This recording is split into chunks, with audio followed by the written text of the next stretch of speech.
But you know, he played a little trick on me, that guy, because he called me about November, and he said, hey, good news. I'm opening a new high school, and we're going to open the first Title I high school in Clovis Unified history. He goes, we're going to take all the students there of economic need and second language and all that. We're going to put them in one place so we can centralize services, but we're going to take all the Title I money and give it to the elementary school, so you're going to have this high school of kids with no money for the service. I'm like, ha ha ha. That's the dumbest thing I've ever heard.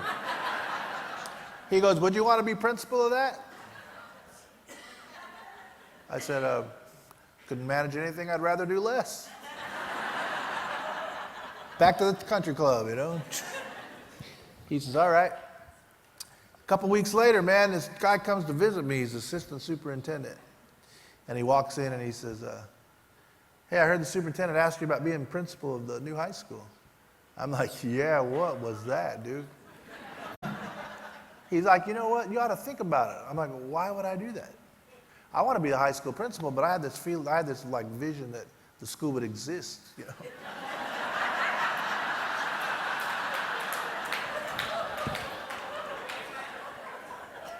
He's like, yeah. He goes, don't be so sure, man. He goes, if you build a high school, just think about it. You get to create somewhere where thousands of kids go, and you get to create all the culture and the traditions that'll stand around that will stand the test of time. And forever, that school will exist as a testament to what you believed.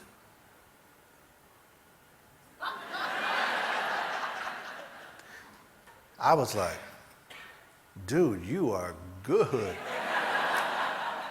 I mean, if one of these guys that is selling you DJ stuff would have said that, you'd been writing a check right now. Mike Wester be selling you stuff. What do you believe? 7 foot tall. I was like, but think about when I thought about it like that, it was crazy. I actually went, that sounds really cool. And I threw my name in the hat.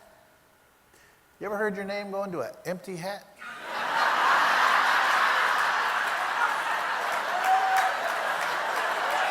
It is sad.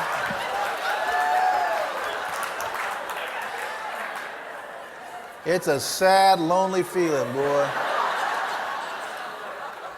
And I realized I just like, this big old sucker got pulling me in. But I went for it anyway. And you know what? If you ever know, I heard some people cheer for Clovis. How many Clovis people are here? Okay, you guys will understand this. I don't know about the rest of the state. You guys will understand this. To get a job in Clovis, you have to go through like 7 rounds of interviews. That's no joke, like 7 rounds of interviews to get a job.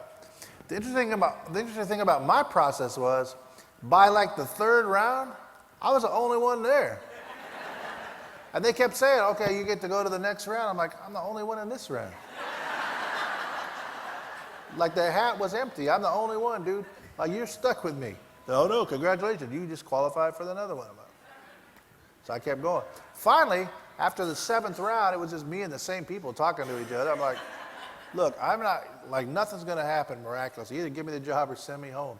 So they gave me the job, which was really cool. And they gave me a set of plans, and they gave me a key. And they sent me out. So I started to drive. I'd lived in Clovis my whole life.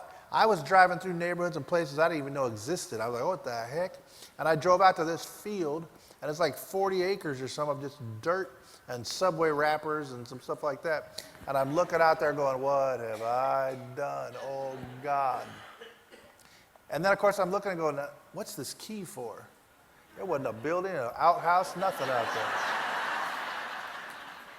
So I went to a restaurant. I took a yellow notepad, and I sat at the restaurant, and I started to make my list. I got to build a school, and what's it going to be? Here's my list. And from this list became Clovis East High School. And number 1. Oh, sit down. My sister is now the deputy principal at Clovis East. She warned me about you two. She said, there's 2 girls that are going to be there. Watch them closely. They're dangerous. Never been more proud of you. But I started the list, and it was like this. Number 1, build school.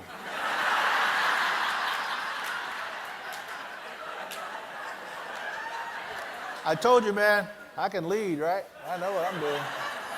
Number 2, find students. Number 3, hire people. Number 4, books would help. So strangely enough, man, I started like, there's construction guys. What's cool about it is, once you start down the list, there is stuff. People know how to do stuff. You can call phone numbers, and people answer the phone, and they're like, we know how to build a school. I'm like, oh, thank God. And they come out, construction workers, and they just start building stuff. Pretty soon, man, buildings are popping up and all that kind of stuff. It happens. It was cool. And there's plenty of teachers out there looking for work. I found that out. I didn't buy a drink for like 6 months. You ever want to know something, man? Every waiter and waitress in Fresno is a prospective teacher. I figured it out quick. I just went and started ordering everything on the menu, and oh, it's on us. Yes. So hiring people just happens. Pretty soon, man, their boundaries are changing. And pretty soon you get kids, they're going to just come to you. You didn't have to go hunt them down. So all the stuff on my list starts to happen, started to take place. But I couldn't sleep at night. I still couldn't sleep. Even though everything was moving the way it's supposed to, I couldn't sleep. And you know why? Because I didn't take the job to do a bunch of the work.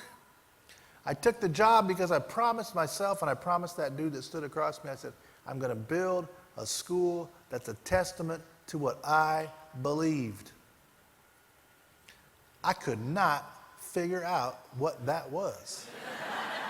Isn't that crazy? 35-year-old educator, and I'm thinking, what do I believe? And if I put it in a school, what does it look like? So I didn't know, man. I started looking around the area, go like, okay, well, there's good high schools around here. What do they believe, you know? So where I went to school as a young kid was a place called Clovis High School, and I remember Clovis High School being the school of champions. I'm like, yeah, I got that. There was another school over at Clovis West. It's called the School of Olympic Spirit.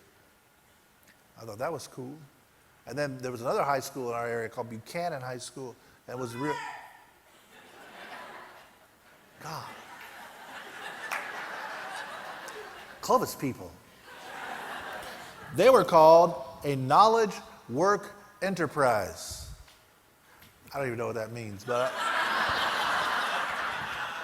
so I didn't worry about that one.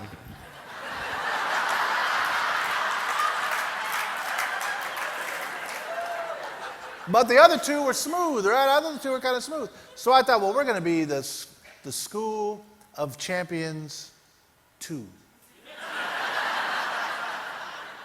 Or the other School of Champions. Or the School of Olympic Spirit, the sequel. So I thought, no, schools are individual communities. They're schools that have their own particular flavor and the little thing that makes it unique where other people want to go there. And I thought, and here I am in a position to be the first guy to build this place, and I can say, what is that little flavor going to be? Who are we? What are we going to represent? And I remember thinking to myself, you know, I guess what I should do is look at myself and go, what is it that I got out of my high school experience that I can't wait to give to somebody else? And I had it. Boom. Hit over head with a bat. Walked into my superintendent's office, rolled into my superintendent's office, and I said, Dr. Buster, I got it. I know who we're going to be. I know what's going to make us different. He said, what are you?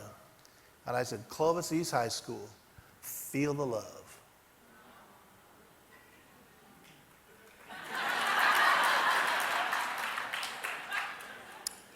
He was less enthused.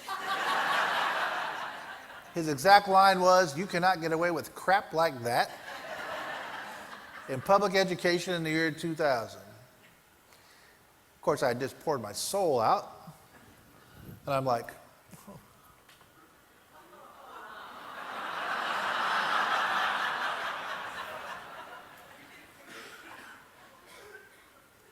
I'm the only one that applied.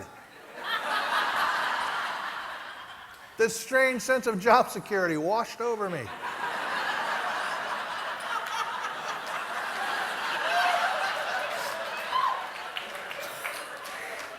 And here's one of those strategies you can write down and take back with you. I went back and spent like $25,000 on stuff that said "Feel the Love" on it. Posters and book covers and everything, "Feel the Love." FTL became the trademark, FTL. He came out months later for like the grand opening, the superintendent, and he saw "Feel the Love" all over the place. His eyes got big because I thought I told you. I said, hey, I just spent $25,000 on it. It would not be cost effective to change it now.